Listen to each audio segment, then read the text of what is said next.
আসসালামু আলাইকুম, কেমন আছেন সবাই? আশা করছি ভালো আছেন। আজকে আপনাদের সাথে আমি একটি পিএলপি ফাইল শেয়ার করব। পিএলপি ফাইলের ডাউনলোড লিঙ্ক ভিডিও ডেসক্রিপশন বক্সে দেওয়া আছে।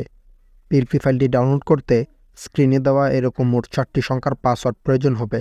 তাই ভিডিওটি না টেনে শেষ পর্যন্ত দেখুন। আপনি যদি এই চ্যানেল নতুন হয়ে থাকেন তাহলে চ্যানেলটি সাবস্ক্রাইব করে পাশে থাকা বেল আইকনটি অন করে দিন। তো চলে যাওয়া যাক মূল ভিডিওতে। ফার্স্ট অফ অল আমরা ডেসক্রিপশন বক্স থেকে পিএলপি ফাইলটি ডাউনলোড করে নেব। তারপর চলে যাব মোবাইল স্ক্রিনে, তারপর পিক্সেল ল্যাব ওপেন করব। উপর দেখতে পাচ্ছেন 3 ডট, এখানে একটি ক্লিক করব। তারপর ডট পিএলপিতে একটি ক্লিক করব।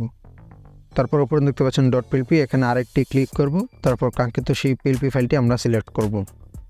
তো যে ফোল্ডারে ডাউনলোড আমরা ওই ফোল্ডার থেকে এটি সিলেক্ট করে নেব।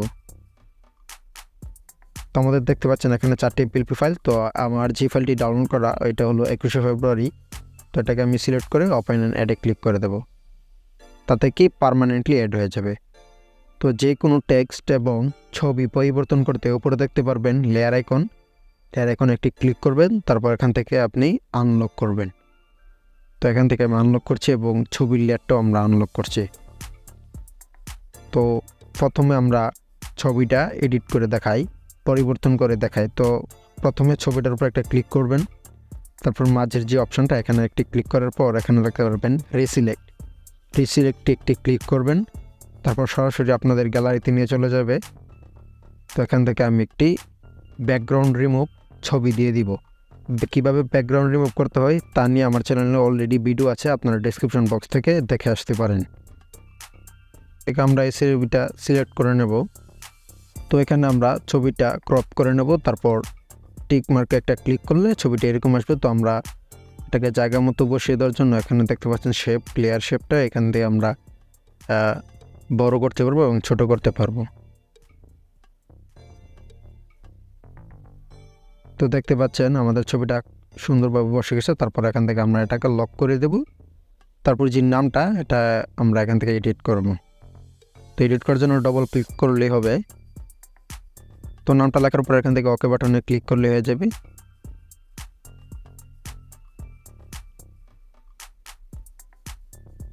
এবং পদবিটা আমরা চেঞ্জ করতেছি।